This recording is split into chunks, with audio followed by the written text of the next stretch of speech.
The massive doors of the council chamber opened with a sound like thunder. Li Huan walked through them, his black diplomatic uniform crisp and formal. Behind him followed Kim Yuna, her military medals catching the strange blue light that filled the enormous room. They had waited 3 months for this moment, 3 months since humanity had asked to join the Galactic Council as full members. The chamber was bigger than any building on Earth. 7 platforms floated in the center, each one holding a different alien species. These were the Council of 7, the rulers of the galaxy for over 10,000 years. Li Huan had studied each of them for months, but seeing them in person still made his heart race. The Vorthak floated on the first platform, their crystal, bodies catching light and throwing it back in sharp colors. They were the oldest members of the council. Some said they had lived for millions of years. Next to them were the Luminari, beings of pure light and gas who spoke through color changes, instead of words. On the third platform stood the Kelthani, tall and thin with 6 arms and skin like metal. The fourth held the massive Grokan, creatures that looked like living rocks with glowing eyes. The fifth platform was empty, except for a shimmering field where the energy beings called the Nethrall lived. The sixth platform held the Zephyrians, bird-like creatures with wings that never stopped moving. And on the seventh, the newest members of the council were the Altarians. They looked almost human, but their skin was blue and their eyes were solid black. Humans of Earth, the voice of the Vorthak rang out, clear as a bell but cold as ice. You have come before us seeking membership in our council. We have considered your request. Li Huan stepped forward. This was the moment his entire species had been waiting for. Humanity had been exploring space for 200 years. They had built colonies on 47 worlds. They had made contact with dozens of alien species. Now they wanted to join the galactic community as equals. We thank the Council for their consideration, Li Huan said, his voice steady despite the fear in his chest. Humanity is ready to take its place among the civilized species of the galaxy. The Luminari's colors shifted from blue to red, which Kim Yuna knew meant displeasure. She had spent years learning alien body language, and nothing she saw looked good. That is the problem, said the Kelthani representative, their voice coming from speakers because humans could not hear their natural speech. You are not civilized. You are dangerous. Kim Yuna felt her hand move toward her weapon before she stopped herself. This was not the time for the very behavior they were being accused of. Dangerous? Li Huan asked. We have never attacked any council member. We have followed all galactic laws. We have even helped other species when they asked. Yes, said the massive Grokan, their voice like rocks grinding together. That is exactly the problem. You helped when you should not have helped. You fought when you should have stayed away. You saved species that were meant to die. The humans looked at each other in confusion. Li Huan thought about the Keldon-Morthi War, where human forces had stopped 2 alien species from destroying each other completely. It had been the right thing to do. How could saving lives be wrong? The Vorthak's crystal body began to glow brighter. The war between the Keldon and the Morthi had lasted for 300 years. It was their natural path. They were meant to fight until the stronger survived and the weaker died. This is how nature works. This is how the galaxy stays in balance. But we saved both species, Kim Yuna said, unable to stay quiet any longer. They are both alive now. They are even working together. Which is against the natural order, the Altarian representative said. Their voice sounded human, but there was no warmth in it. You humans always do this. You see suffering and you try to stop it. You see conflict and you try to solve it. You make friends with species that should be enemies. You give technology to races that are not ready for it. Li Huan felt a cold weight in his stomach. This was not going the way he had hoped. Are you saying that helping others is wrong? We are saying that your species is unpredictable, the Nethrol representative said, their voice coming from the empty air like wind through leaves. In 10,000 years, the Council has brought peace to the galaxy. We have rules. We have order. Species develop naturally without interference. The strong survive. The weak serve or die. This creates stability. But you helped other species join the Council, Kim Yuna pointed out. You gave them technology and knowledge. We helped species that proved they were ready, the Zephyrian said, their wings creating small whirlwinds as they spoke. Species that showed they could follow rules, species that understood their place in the natural order. You humans do not. The Vorthak rose higher on their platform, and their crystal body blazed with light. In 200 years, your species has grown too fast. You have spread to too many worlds. You have made contact with too many other races. Most disturbing of all, you have made them like you. Like us? Li Huan asked. Emotional, the Grokan said with disgust. Before humans came, the Keldon and Morthi fought with honor. They followed the old ways. Now they work together like friends. The Taurians used to be proper servants to their masters. Now they ask for equal treatment because humans taught them they deserved it. Li Huan began to understand. The Council was not upset because humanity was evil or destructive. They were upset because humanity changed things. Because they made friends instead of following strict social orders. Because they helped the weak instead of letting them die. The galaxy has been peaceful for 10,000 years because every species knows its place, the Luminari said, through flashing colors that the translation machines turned into words. The strong rule, the weak serve, and everyone follows the natural order. Humans do not fit this pattern. So what are you saying? Kim Yuna asked, though she already knew the answer would be bad. The 7 platforms moved closer together, and the council members seemed to become one voice. Humanity is expelled from civilized space. You have 30 standard days to remove all human presence from council territory. This includes all colonies, all ships, all stations, and all personnel. The words hit Li Huan like a physical blow. You are exiling our entire species? We are preserving the peace of the galaxy, the Vorthak said. There are regions beyond, the void barrier, where no civilized species goes. The space there is hostile and empty. You will go there, and you will not return. Kim Yuna stepped forward. And if we refuse? The temperature in the chamber seemed to drop 10 degrees. Then, we will use force to remove you. The Council has fleets that have kept peace for 10,000 years. Do not test us. Li Huan felt like the floor was falling away beneath his feet.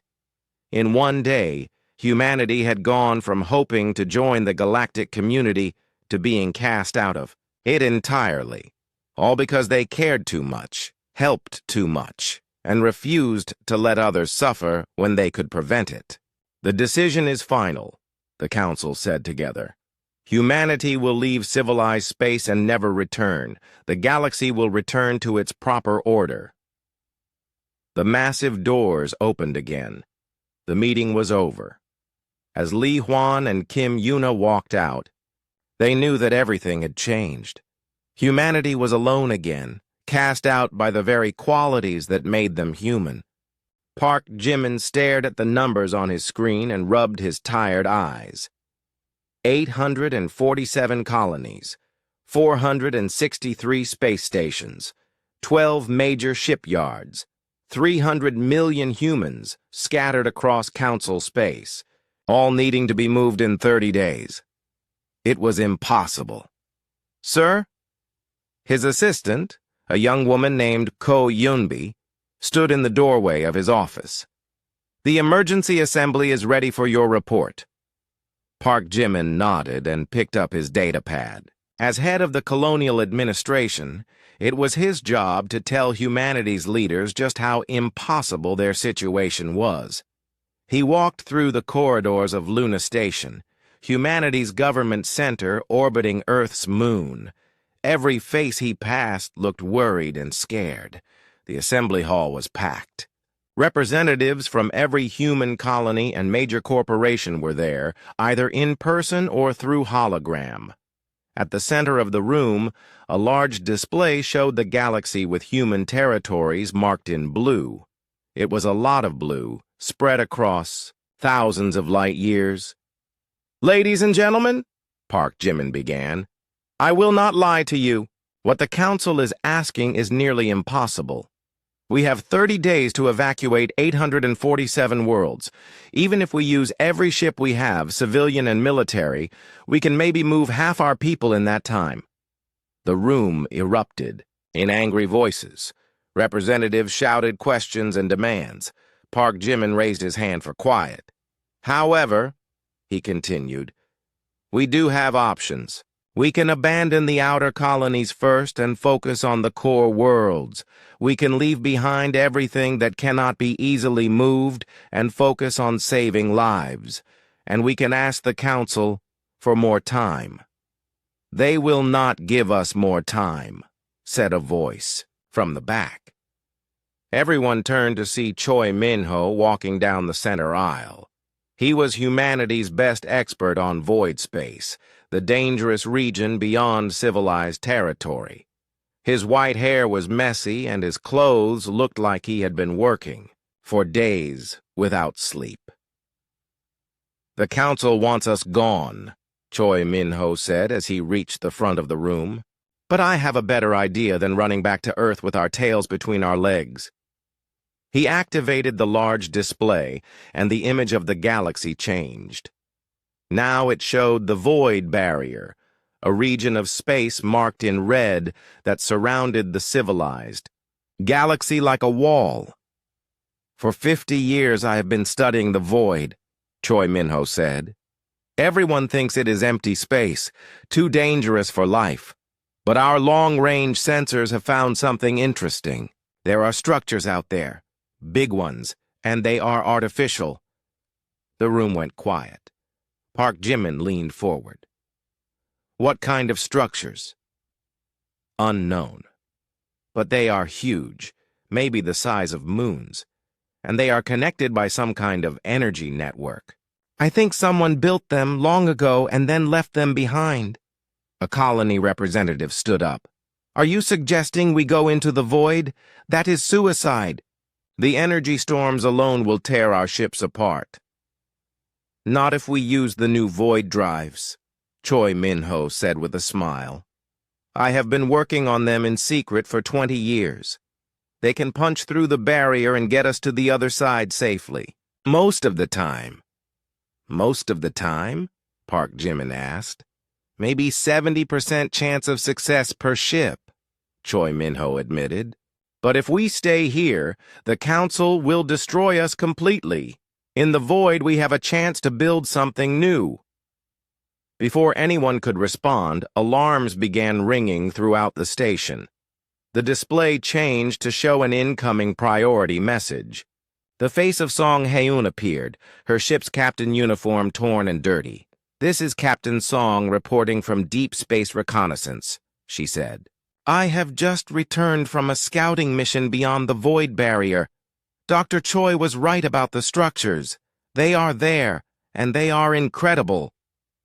The room was completely silent now. Song Haeun's face was excited, but also frightened. I took my ship through a weak spot in the barrier 3 days ago, she continued. The journey was rough, but we made it through. On the other side, we found a network of massive space stations, each one bigger than anything the Council has ever built. They appear to be automated factories of some kind, still running after who knows how many years. Park Jimin felt his heart racing. Are they inhabited? Not by living beings, Song Haeun replied. But they are not empty. The stations are harvesting something from space itself, some kind of exotic matter that our sensors cannot identify. And there is something else. The stations have been sending signals deeper into the void, toward something our long-range sensors cannot see. The assembly hall erupted again, but this time with excitement instead of fear. Representatives began talking quickly about possibilities and plans. Park Jimin banged his gavel for order. Captain Song, he said, what is your recommendation? Song. Haeun's image smiled grimly. Sir, I recommend we take Dr. Choi's plan seriously. The void is dangerous, but it is not empty. There is something out there worth exploring. Something that might give us a new home and new possibilities. Choi Minho stepped forward again. I have been preparing for this day for decades. We have prototype void drives ready for mass production. We have ships that can survive the journey, and now we know there is something worth finding on the other side. How long will it take to prepare? Park Jimin asked. For the first wave of colony ships? 2 weeks. We can have 50,000 people through the barrier before the council deadline. After that, we can send ships every few days until everyone is evacuated. An older woman in a military uniform stood up. Park Jimin recognized her as General Nam Soo-jong, head of colonial defense. This is a huge risk, she said. We will be abandoning everything we have built in council space. Our homes, our history, our connections to other species. For what? Unknown structures in dangerous space? For freedom, said a young voice from the crowd. Everyone turned to see a teenager who had somehow gotten into the restricted assembly. For the chance to be ourselves, without the council telling us we are wrong for caring about others. The girl was right, Park Jimin realized. The council had not exiled humanity because they were evil or destructive. They had exiled them because they were different, because they made friends instead of servants, because they helped the weak instead of abandoning them. All in favor of Dr. Choi's plan? Park Jimin called out. Hands rose throughout the room. Not everyone, but most. Enough to make the decision. Then we go into the void, Park Jimin announced. We leave council space not as exiles, but as explorers. We will build something new out there, something better than what we are leaving behind. The assembly hall filled with cheers and applause. Song Haeun's image saluted from her ship. Choi Minho began talking excitedly with engineers about production schedules, but Park Jimin felt a chill despite the excitement. Song Haeun had mentioned signals going deeper into the void toward something their sensors could not see. What was out there in the darkness beyond the ancient stations? And why had whoever built those stations left them behind? He pushed the worry aside. Humanity had faced the unknown before and survived. They would do it again. But as he watched, the colonists and politicians planning their exodus, Park Jimin could not shake the feeling that they were walking into something much bigger and more dangerous than anyone realized. The great exodus was beginning, and there would be no turning back. Nam Tae-hyung gripped the arms of his captain's chair as the massive colony ship New Seoul shook violently. Through the bridge windows, he could see the void storm raging around them.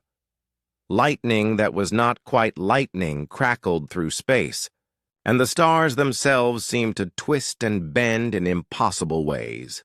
"Hull stress at 80%, called out his engineer, a steady woman named Beck Sora. "We are still holding together, but barely. Behind them, 199 other ships fought their way through the void barrier. The fleet carried 200,000 humans, everything they could save from the outer colonies before the council deadline. It was the largest group to attempt the crossing so far. "Sir," said his navigation officer, a young man called Yu Dojin, "we are getting distress signals from the Busan. Their void drive is failing." Nam Tai-hyung closed his eyes for a moment. The Busan carried 15,000 people, including many families with children. "Can we help them?" "Negative, sir. If we break formation now, we will lose the navigation beacon. We could all be lost in the storm." It was the hardest decision Nam Tae-hyung had ever made, but he knew that saving 200,000 people was more important than risking them all for 15,000. "Send them our best wishes and continue on course." The void storm raged for 6 more hours. When it finally ended, Nam Tae-hyung counted his fleet. 188 ships remained. 12 ships and 37,000 people were gone, including the Busan. But the majority had survived, and they were through the barrier. "Sir," Yu Dojin said quietly, "you need to see this." Nam Tai-hyung looked at the main display and forgot how to breathe. Ahead of them was a sight that no human had ever imagined. Massive structures floated in the darkness, each one the size of a small moon. They were connected by streams of energy that stretched across light years, creating a web of power that lit up the void. "My God," whispered Baek-sora, "what are they?" "Our new home," Nam Tae-hyung said, though he was not sure he believed it himself. The structures were clearly artificial, but they followed no design philosophy that humans understood. They were smooth and organic-looking, like they had grown instead of being built. Strange lights pulsed along their surfaces in patterns that seemed almost like heartbeats. "Sir, we are receiving a transmission from the lead science ship," reported his communications officer. "Dr. Oh Soo-young wants permission to take a team aboard one of the structures." Nam Tai-hyung nodded. Oh Soo-young was humanity's best expert on alien archaeology. If anyone could figure out what these things were, it would be her. 2 hours later, Oh Soo-young's shuttle approached the nearest structure. She had brought a team of 6 specialists, including an engineer, a computer expert, and 2 security guards. As they got closer, the structure seemed to grow larger and larger until it filled their entire view. "There," said her pilot, pointing to what looked like a docking bay. "That opening looks like it might be an entrance." The shuttle docked with a soft thump that echoed through the hull. Oh Soo-young checked her environmental suit one more time before opening the hatch. The air beyond was breathable according to their sensors, but she was not taking any chances. The interior of the structure was even more amazing than the outside. Corridors stretched in every direction, lit by panels that glowed with soft blue light. The walls were covered in symbols that moved and changed as they watched. "The symbols are some kind of computer interface," said her computer expert, a brilliant young woman named Seo Jung-ga. "They are responding to our presence, trying to communicate with us." Oh Soo-young approached one of the walls and placed her hand on it. Immediately, the symbols began changing faster, and she felt a strange tingling in her mind. Images flashed before her eyes, star maps, mathematical equations, and something that looked like historical records. "I am getting something," she said. The structure is trying to teach us its language. It wants us to understand. For 3 hours, the team explored the structure. What they found was incredible. The entire thing was an automated factory, designed to harvest exotic matter from the void itself and convert it into usable materials. But it was more than that. It was also a library, containing vast amounts of information about its builders. They called themselves the architects, Oh Soo-young reported back to Nam Tae-hyung. They were an incredibly advanced species that existed millions of years ago. They built this entire network of stations for a specific purpose. What purpose? Nam Tae-hyung asked. Defense, Oh Soo-young said quietly. They built these stations to protect the galaxy from something they called the hunger from beyond. But the records are not complete. I need more time to understand what they were defending against. Nam Tae-hyung looked at the web of structures surrounding his fleet. Hundreds of them, maybe thousands, all connected by energy streams that pulsed with power. The architects had built an entire civilization out here in the void, and then they had abandoned it. Dr. O, he said, are the stations still functional? Completely functional, she replied with excitement in her voice. They have been running automatically for millions of years, waiting for someone to claim them. The architects designed them to accept new operators if the originals ever disappeared. New operators? Us, Oh Soo-young said simply. The stations recognize us as intelligent life. They want us to take over their functions and continue their mission. Nam Tae-hyung felt a mixture of excitement and fear. The humans had come to the void as exiles, looking for a place to hide from the council. Instead, they had found something incredible, a ready-made civilization with technology far beyond anything in council space. But why had the architects abandoned it? What was this hunger from beyond that had scared an advanced species so much they left their greatest creation behind? Sir, called Baek Sora from her engineering station, the stations are sending us docking instructions. They want us to come aboard. Nam Tae-hyung made his decision. Signal the fleet. We are accepting their invitation. Begin docking procedures with the nearest stations. It looks like humanity has found its new home. As the colony ships moved toward the ancient structures, Nam Tae-hyung watched the energy streams pulse between the stations. They looked like a vast nervous system, connecting the structures into one enormous entity. The humans were about to become part of something much larger than themselves. He just hoped they were ready for whatever came next. Over the following days, more human ships arrived through the void barrier. Some carried colonists from the inner worlds. Others brought equipment and supplies saved from the abandoned colonies. A few carried news from Council space. The aliens were already moving in to claim former human territories, dividing up the abandoned worlds among themselves. But the humans were no longer concerned with what they had left behind. They were too busy learning about their new home. The architect stations were marvels of technology that made Council science look primitive. They could create matter from energy, reshape space itself, and communicate across vast distances instantly. More importantly, they were connected to sensors that reached deep into the void, watching for something that had not yet come. The record spoke of the hunger from beyond, an entity so terrible that the architects had chosen to leave physical existence rather than face it.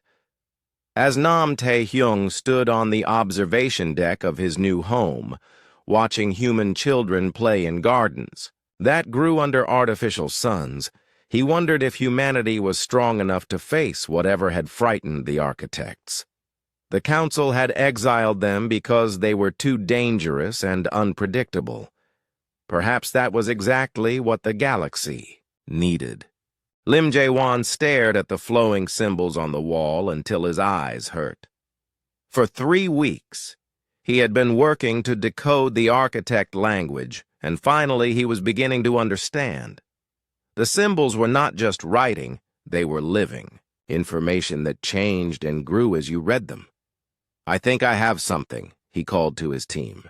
Around him, linguists and computer experts worked at dozens of terminals, each one connected to the vast architect database. They were inside the central archive of Station Alpha, the largest structure in the network. SEO Junga looked up from her computer. "What kind of something?" "A historical record," Lim Jae-wan said, his voice shaking with excitement. "I think it is the story of what happened to the architects, why they built these stations and where they went."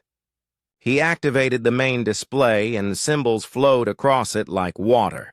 As they watched, the symbols changed into images that their minds could understand. It was like watching a movie, but one that was transmitted directly into their thoughts. The story began millions of years ago, when the architects were a young species exploring their galaxy. They were not physical beings like humans, but creatures of pure energy who could take any shape they wanted. They had built a vast civilization that spanned thousands of worlds.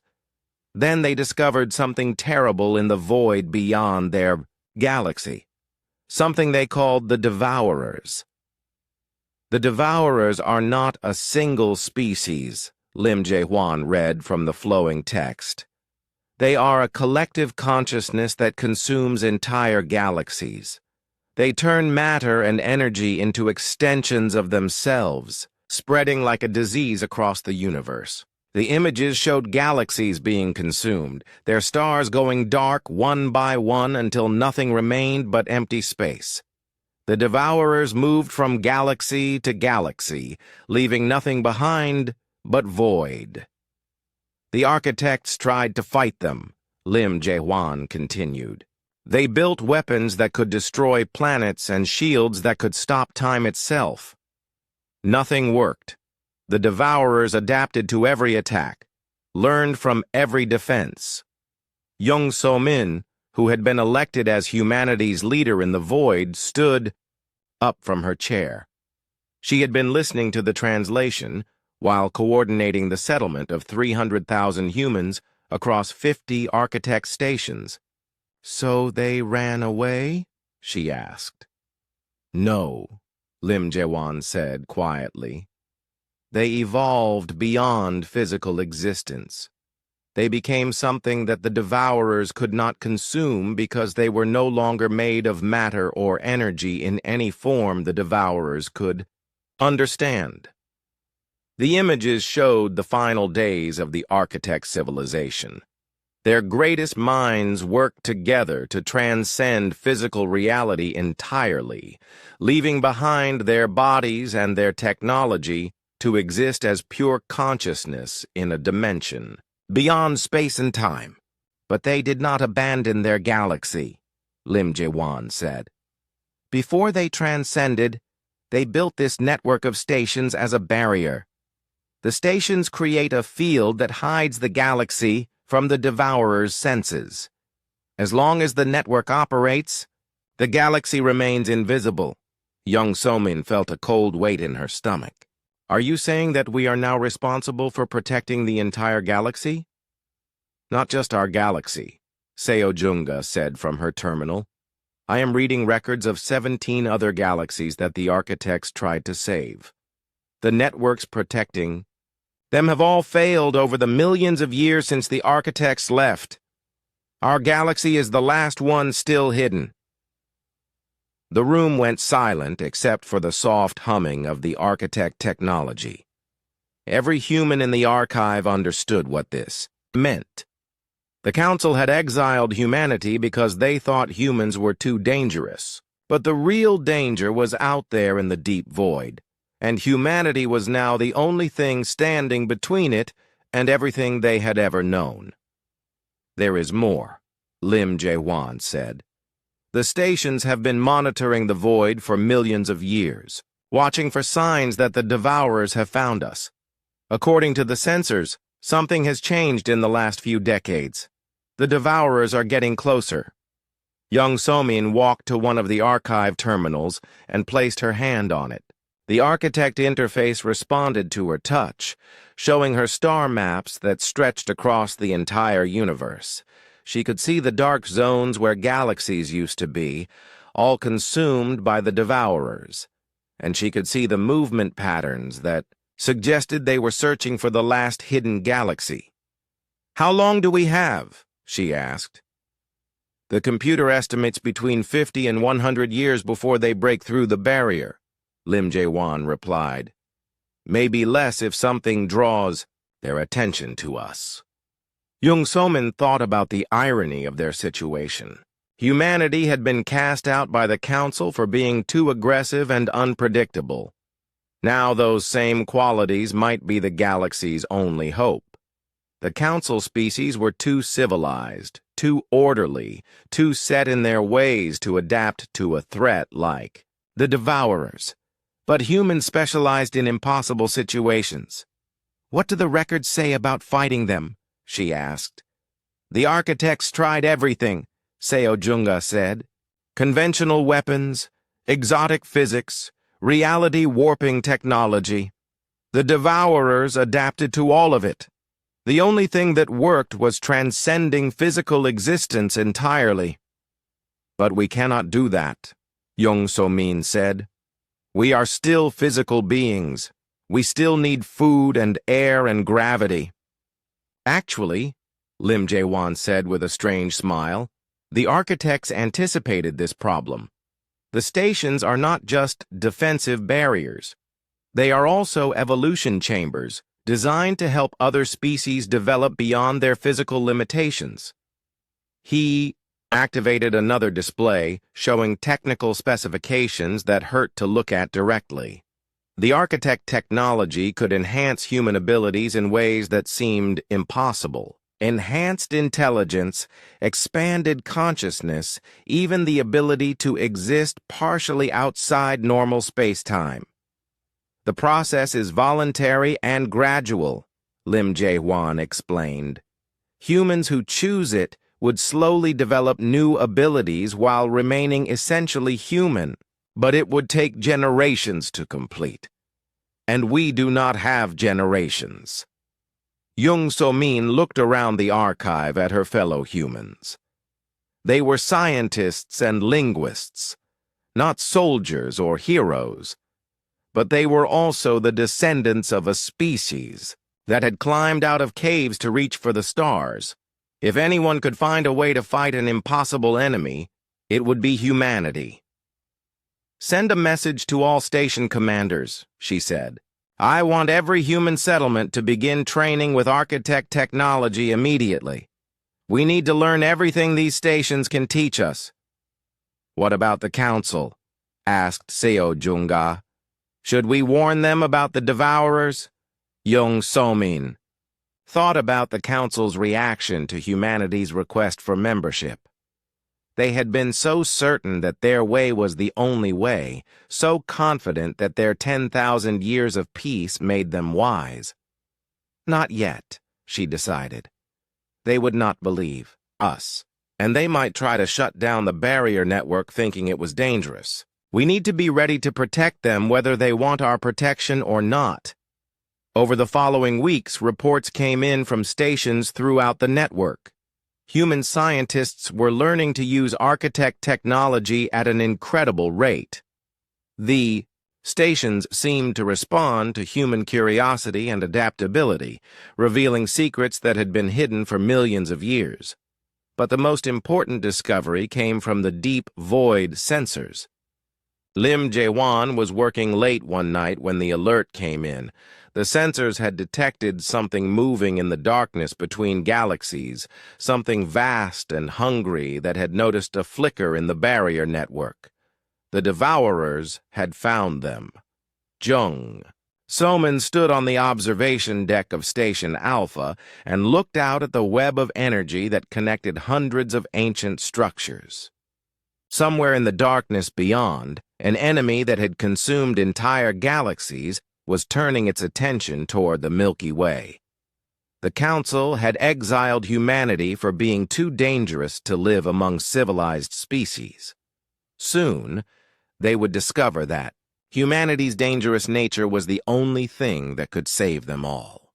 Kang Wusung had been staring into the deep void for 6 hours when his sensors detected something impossible. The exploration vessel Dauntless was positioned at the edge of the Architect network, watching for signs of the approaching devourers. Instead, he found something else entirely. "Sir," called his sensor officer Lee Minjung, "I am reading massive energy signatures about 2 light-years ahead, but they are not matching any devourer patterns from the Architect database." Kang Wusung leaned forward in his captain's chair. The Dauntless was humanity's most advanced ship, built using Architect technology and crewed by volunteers who knew they might never return home. Their mission was simple: find out everything they could about what waited in the deep void. "What kind of energy signatures?" he asked. "Unknown, sir. They are organic somehow, like they are alive." Kang Wusung made his decision quickly. "Set course for the energy source, maximum stealth systems. If something is alive out here, I want to meet it before it meets us." The journey took 18 hours at near-light speed.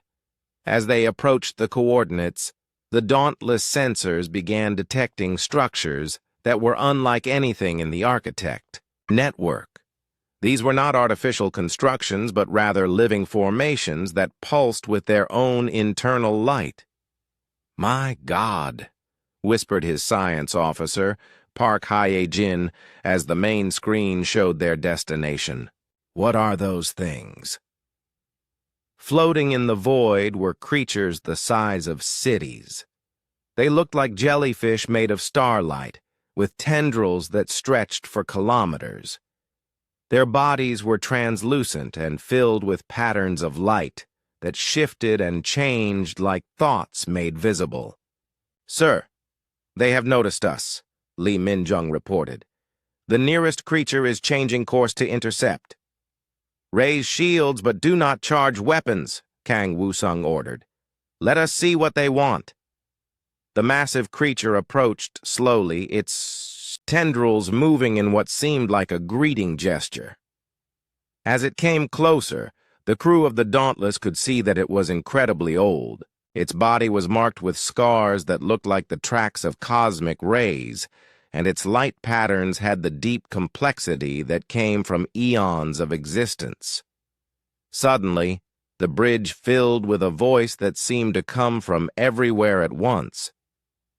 It spoke directly into their minds, bypassing their ears entirely. "Welcome, young cousins. We have been waiting so long for someone to find us." The crew looked at each other in amazement.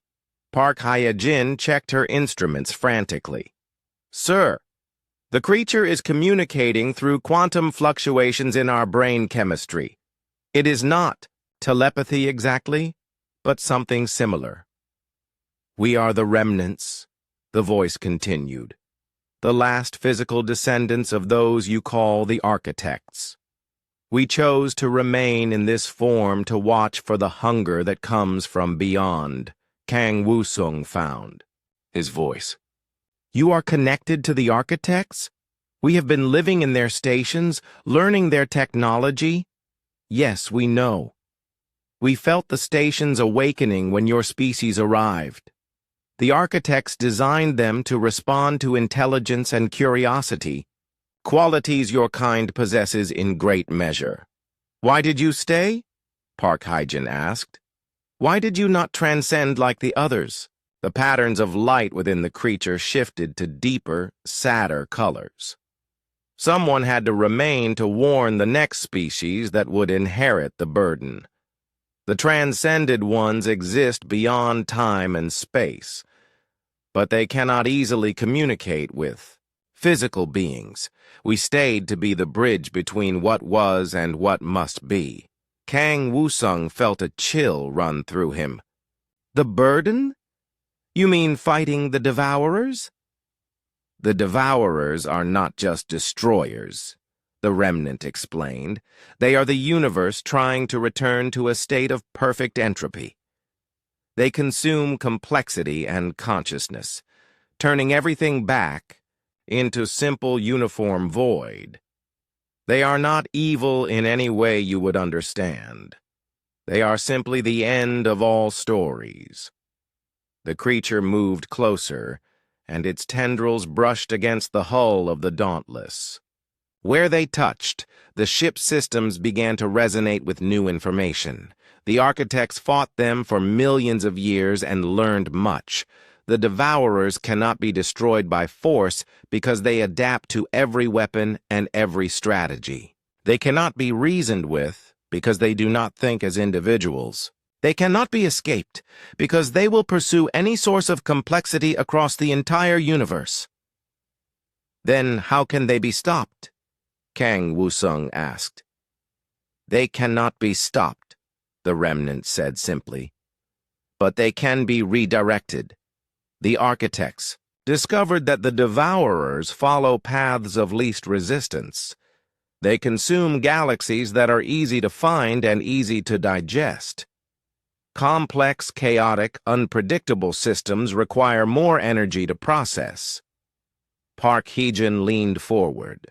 Are you saying that being unpredictable is a defense? In a sense, yes. The council species that rule your galaxy are ordered, predictable, stable.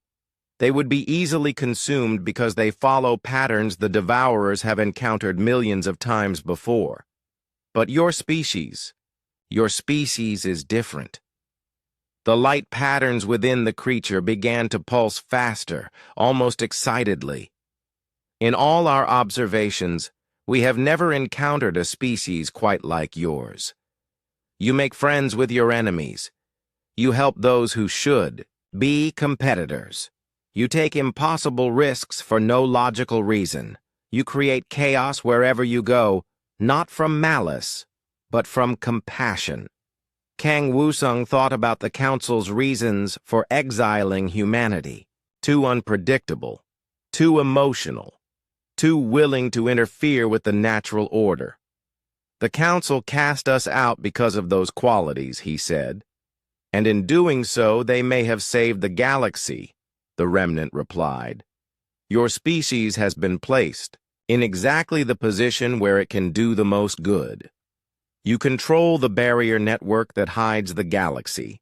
You have access to architect technology. And most importantly, you have the one quality that the Devourers have never learned to digest, the ability to care about others more than yourselves. Another voice joined the first, then another, as more remnants approached the ship. The void, filled with creatures of living light, each one ancient beyond human understanding. We have watched 17 galaxies die, they said together. We have seen species with technology far beyond yours attempt to fight the hunger. All failed because they tried to preserve themselves first and others second.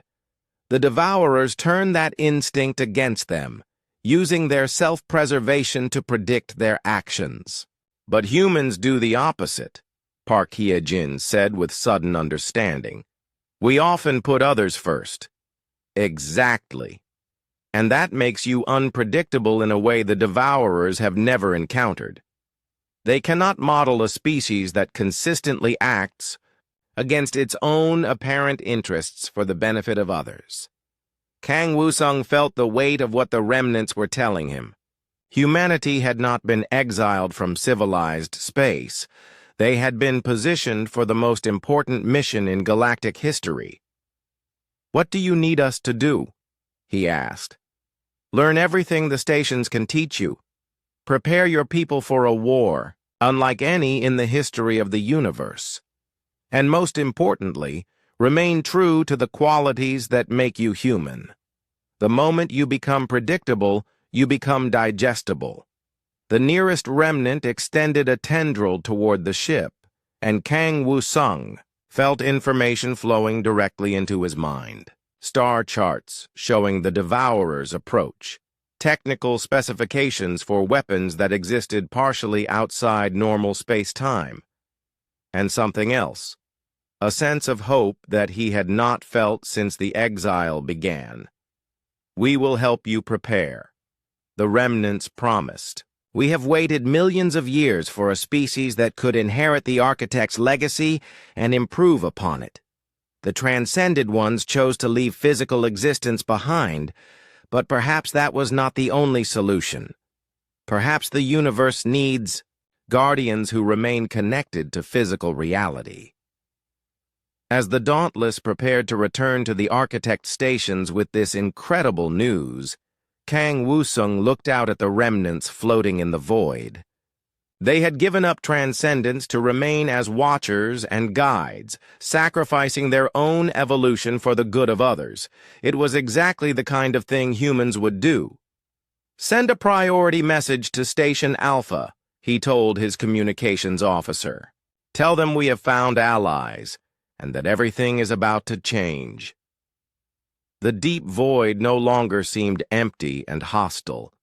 It was filled with ancient guardians who had been waiting for humanity to find them. The Council had feared human unpredictability, but the universe itself had been waiting for it. The real war was about to begin. Shin Do-kyun stood before the massive construction bay and watched humanity build weapons of war unlike anything the galaxy had ever seen. The Void Forge stretched for kilometers in every direction, its architect technology reshaping matter at the quantum level to create ships that existed partially outside normal space-time. "Production report," he called to his chief engineer, Han Yuan, who was floating nearby in a work suit covered with alien interfaces. 12 Void fighters completed this week," she replied, her voice crackling through the comm system.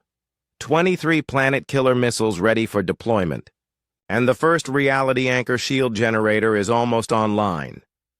Shin Do-kyun nodded with satisfaction. As humanity's former defense minister, he had spent his career preparing for wars against other humans or council species. Now he was building an arsenal to fight an enemy that could unravel the basic forces holding reality together. The Void Fighters were his favorite creation.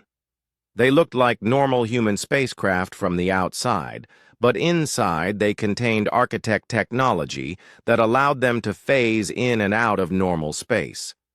A pilot could disappear from one location and reappear anywhere within a 1,000-kilometer radius, making them impossible to target with conventional weapons. "How are our pilots adapting to the phase drives?" he asked.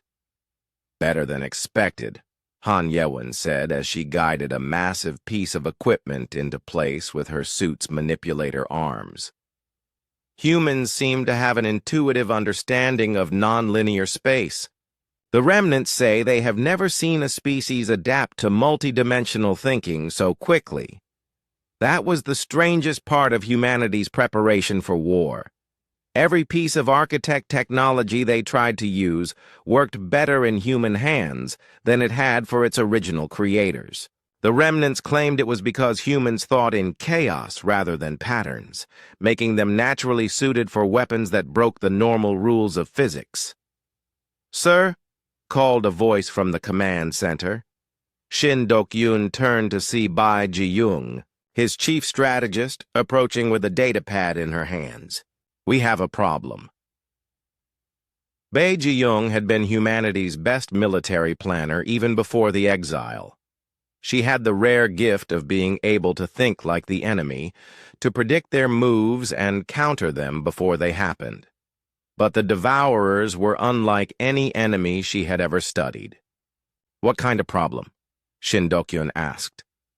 "The deep void sensors are detecting increased activity at the edge of the barrier network," she replied. "The Devourers are not just approaching, they are testing our defenses." Shin Do-kyun felt his blood go cold. Testing how?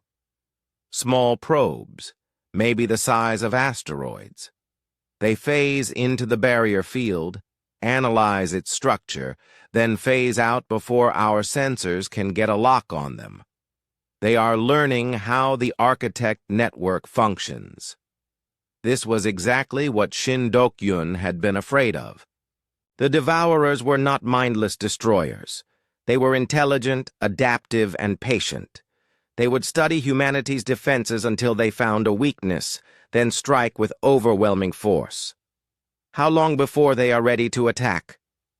Unknown, Bai Ji-young admitted.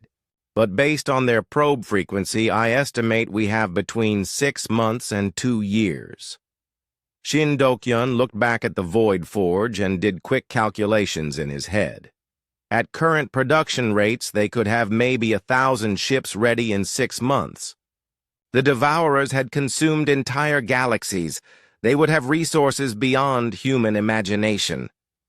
We need more production capacity, he decided, and we need allies. Allies? Bai Ji-young asked. The Council exiled us. They will not help even if we warn them about the Devourers.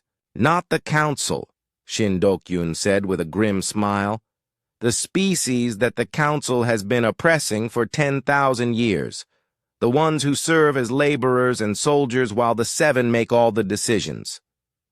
He activated the Forge's main communication system and opened a channel to Station Alpha. Young Somin's face appeared on the screen, looking tired but determined.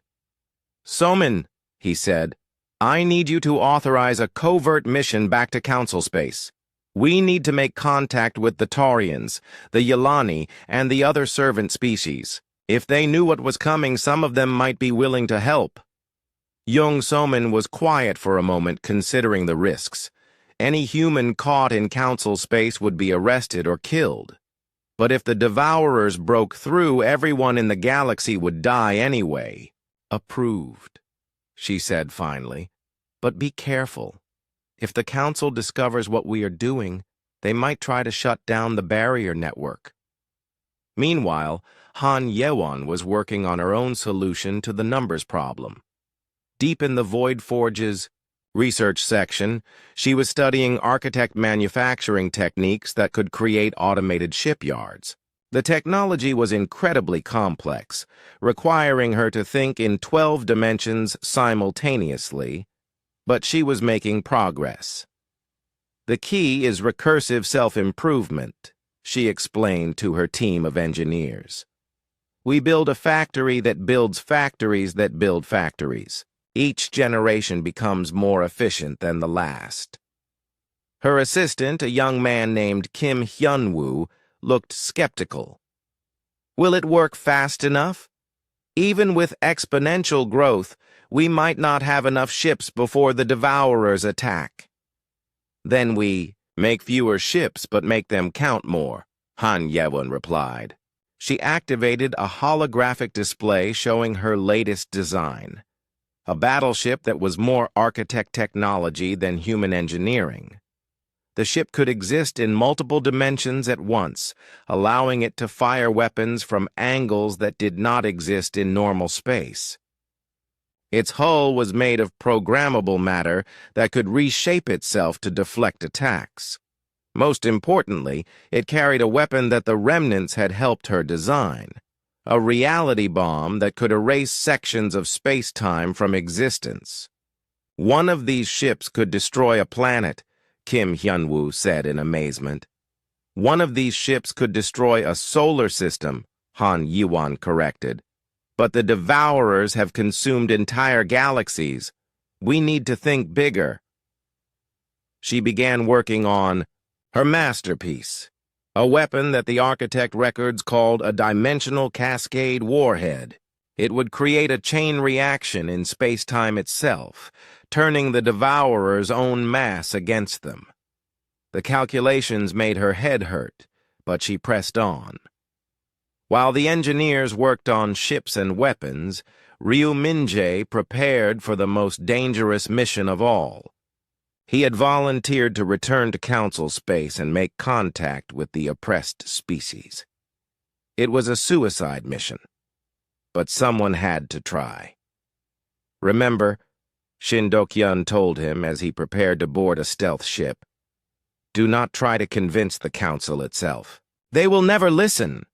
Focus on the species that have been treated as second-class citizens. Tell them that humanity offers them a chance to be equals, not servants. Ryu Minjae nodded grimly. What if they do not believe me about the Devourers? Then tell them about the Architect stations. Show them that there is advanced technology available to those willing to leave Council space. Some of them might be desperate enough to take the chance. As Ryu Minjae's ship disappeared into the void barrier, Shin Dok-yun returned to his work. The Void Forge hummed with activity as thousands of humans and architect machines worked together to create an arsenal that could fight gods. But even with all their preparations, Shin Dok-yun knew they were still vastly outnumbered. The Devourers had consumed 17 galaxies. They had resources and experience that humanity could not match. Humanity's only advantage was the one quality that had gotten them exiled in the first place: their refusal to give up even when the odds were impossible. The Council had feared that unpredictability, but the universe needed it. Status report on the Dimensional Cascade Project, he called to Han Ye-won. Theoretical completion in 4 months, she replied. But I have never built a weapon that could crack reality itself. I am making this up as I go along. Good, Shin Dok-yun said with a smile. If you knew exactly how to do it, the Devourers would be able to predict and counter it. Keep improvising. In the distance, the deep void sensors continued their vigilant watch. The Devourers were out there, learning and adapting and preparing. But so was humanity, and they were learning something the Devourers had never encountered before: how to fight with hope instead of logic, with love instead of self-preservation. The arsenal of chaos was taking shape, and soon it would be tested against an enemy that had never known defeat. Yoon Seojun felt the Void Fortress Defiance shudder as something that should not exist scraped against its reality-anchored hull. Through the bridge windows, he could see nothing but darkness, but his instruments screamed warnings about massive objects moving through dimensions that had no names. All stations, battle alert, he commanded, his voice steady despite the terror clawing at his mind. This is not a drill. The Devourers have found us. The Defiance was humanity's greatest creation, a fortress ship the size of a small moon that existed in 7 dimensions simultaneously. Its weapons could reshape space-time itself, and its shields could deflect attacks from angles that did not exist in normal reality. But as Yoon Seojun watched his sensors, he realized that nothing could have prepared them for this. Sir, called his tactical officer, a pale young woman named Im Na-young. I am reading multiple contacts approaching through the void barrier, but they are not coming through normal space. What do you mean? Yoon Seojun asked, though he suspected he did not want to know the answer. They are coming through the spaces between spaces, Im Na-young replied, her voice shaking. They exist, in dimensions we do not have words for.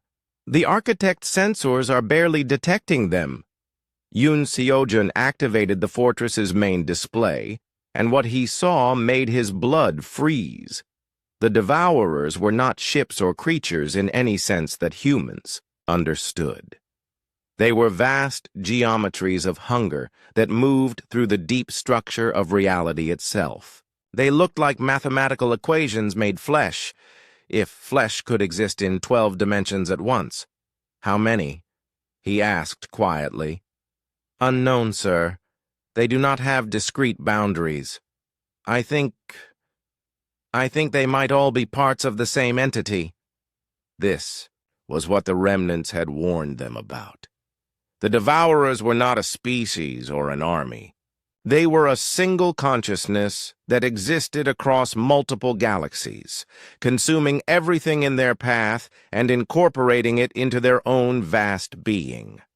"Fire control," Yoon Seo-jun ordered. "Begin targeting solutions. Use the multi-dimensional scanners." His weapons officer, Cho Seul-gi, worked frantically at her console. "Sir, the targeting computers cannot get a lock. The contacts keep shifting between dimensions. It is like trying to aim at a shadow that moves through walls." Then, "We improvise," Yoon Seo-jun said grimly. "All weapons area saturation fire. If we cannot target them precisely, we hit everything." The Defiance unleashed hell.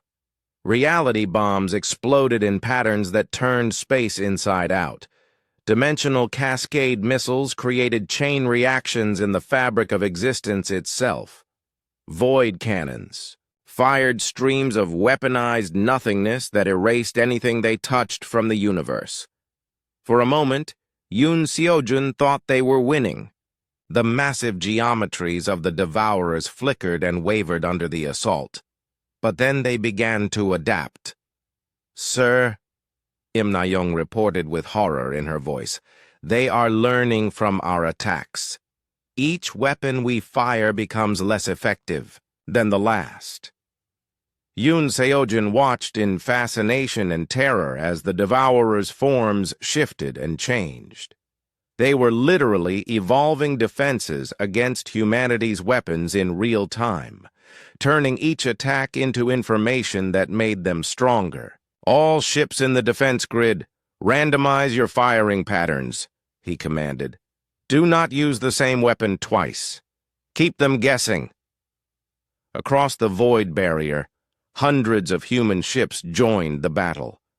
Void fighters phased in and out of dimensions, striking at the Devourers from impossible angles. Battleships armed with reality-warping weapons fired at targets that existed in spaces between spaces. It was a battle that broke every law of physics humanity had ever discovered, but the Devourers were learning faster than humanity could adapt. For every new tactic the humans tried, the enemy found a counter-move within minutes. Ships began disappearing, not in explosions but in ways that were worse. They were simply edited out of existence, as if they had never been built at all. "Sir," Cho Seul-gi called out, "we are losing ships faster than we can replace them, and the Devourers are not taking any permanent damage. They regenerate from each attack stronger than before." Yoon Seo-jun realized with growing horror that they were not just losing the battle, they were feeding the enemy. Every weapon they fired, every ship they lost, every tactical innovation they tried was being absorbed by the Devourers and made part of their vast intelligence. Then he heard a voice in his mind, speaking through the quantum communication systems that connected all human ships. "Commander Yoon," came the voice of Lee Ariam from her position on Station Alpha. "I am detecting something in the Architect network. The stations are responding to the battle." Lee Ariam had been changed by her exposure to Architect technology. She could perceive dimensions that other humans could not see and communicate with the ancient network in ways that seemed almost magical. If anyone could find a solution, it would be her. "What kind of response?" Yoon Seo-jun asked while directing his ship to avoid an attack that came from 7 directions at once. "The network is awakening something that has been sleeping for millions of years. The architects left behind more than just defensive stations.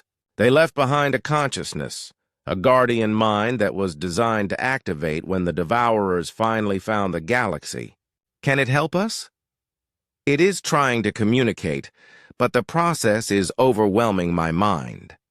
I am seeing the memories of every battle the architects ever fought, the victories and the defeats, the weapons that worked and the ones that failed. Through the battle, Yoon Seojin felt a new presence emerging from the Architect network. It was vast and ancient, and filled with the accumulated wisdom of a species that had fought the Devourers for millions of years before choosing transcendence. Young Guardians, the Architect consciousness spoke to every human mind simultaneously. You fight well, but you fight as your enemy expects. The Devourers consume order and strategy.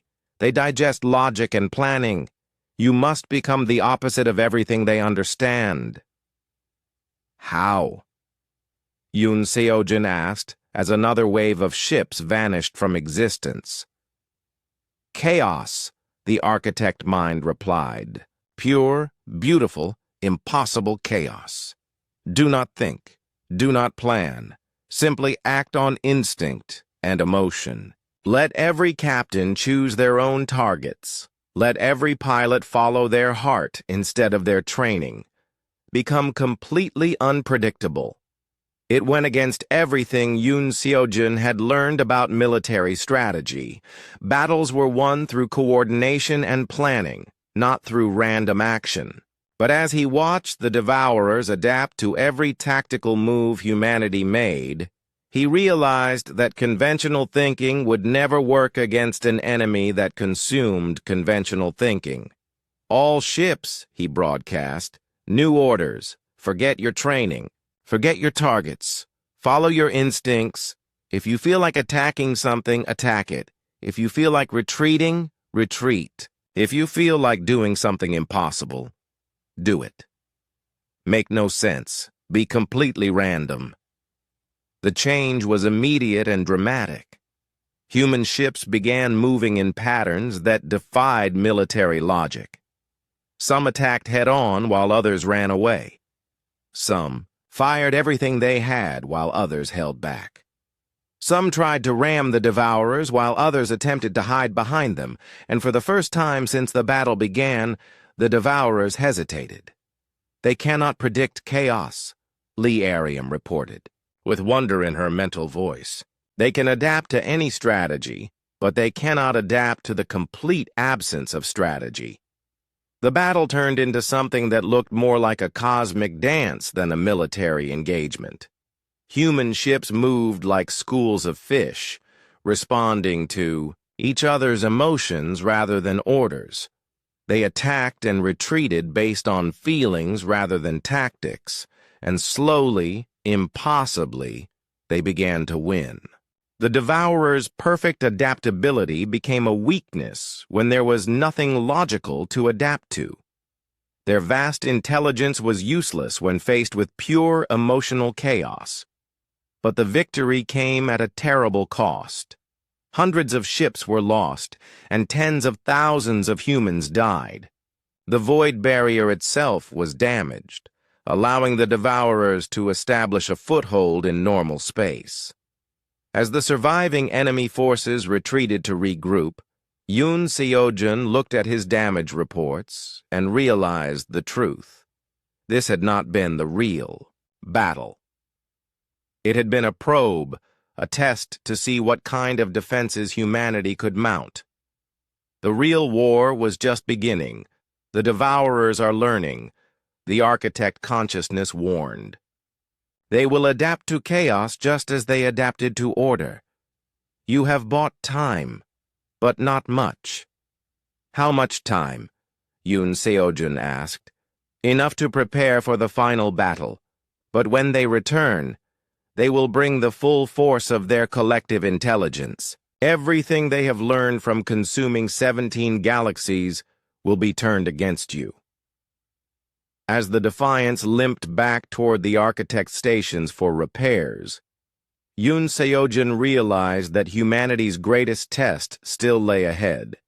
They had proven that chaos could defeat order, but could they maintain that chaos when the very survival of the galaxy depended on it?